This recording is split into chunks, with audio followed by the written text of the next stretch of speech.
Bonjour Tarek Oubrou, vous êtes grand imam de Bordeaux. Première réaction dans LCI Midi avec vous.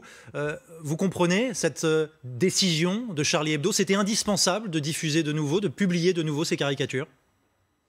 Vous savez, nous sommes dans un état de droit et le droit protège la liberté d'expression tant que celle-ci ne trouble pas l'ordre public établi par cette même loi. Et donc, s'il y a conflit, c'est dans les tribunaux qu'il faudrait le régler. Cependant, dans une société, il n'y a pas que le droit, il y a les perceptions, les sentiments, il y a un climat de tension qui traverse toutes les couches de notre société, à tous les niveaux, économiques, politiques, religieux.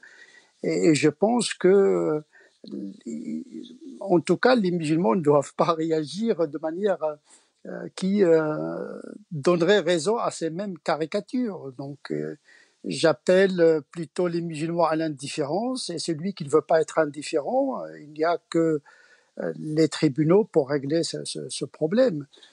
Cette liberté d'expression est favorable aux musulmans eux-mêmes, donc ils ont le droit de répondre par l'expression, de critiquer les Oui. caricatures et de caricaturer les caricatures. Donc on répond à la caricature par la caricature, la philosophie par la philosophie, la poésie par la poésie, mais la violence n'est pas le moyen de construire une société, surtout dans un moment où la société traverse beaucoup de problèmes. Valérie Nataf. Tarek Oubrou, je voudrais vous poser une question. Est-ce que vous comprenez le désir, la volonté et presque l'urgence de Charlie à dresser cette sorte d'épitaphe à ses 12 morts lors de l'attentat djihadiste en janvier 2015 ? Oui, je comprends l'intention, mais peut-être le mode est-il le plus approprié.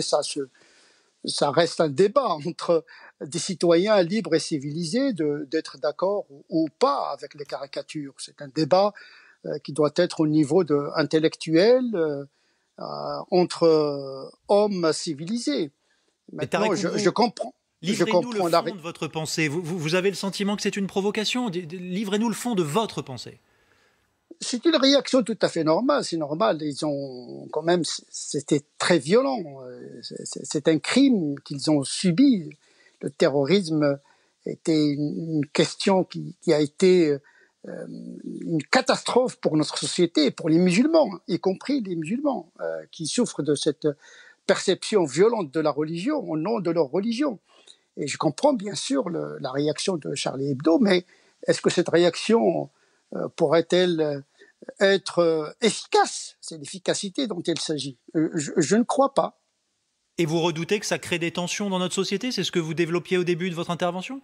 Mais vous savez, vous avez une communauté assez vulnérable, assez susceptible, et donc il faut prendre en considération cette psychologie sociale d'une strate de notre société qui ne se reconnaît pas dans les valeurs de la République, dans la société. Donc il faut prendre en considération ces inattendus de réactions de la part de certaines personnes qui seront en porte-à-faux par rapport au droit et en porte-à-faux par rapport à leur propre religion, parce que le prophète lui-même n'est pas touché par les caricatures, puisqu'il a pardonné même à ceux qui l'ont insulté, ceux qui ont tué des membres de sa famille. Il a dit partez, vous êtes pardonnés. Moi, je pense que la grandeur d'une religion, c'est dans sa capacité de pardonner et d'être indifférent devant ce type de caricature qui exprime une liberté d'expression.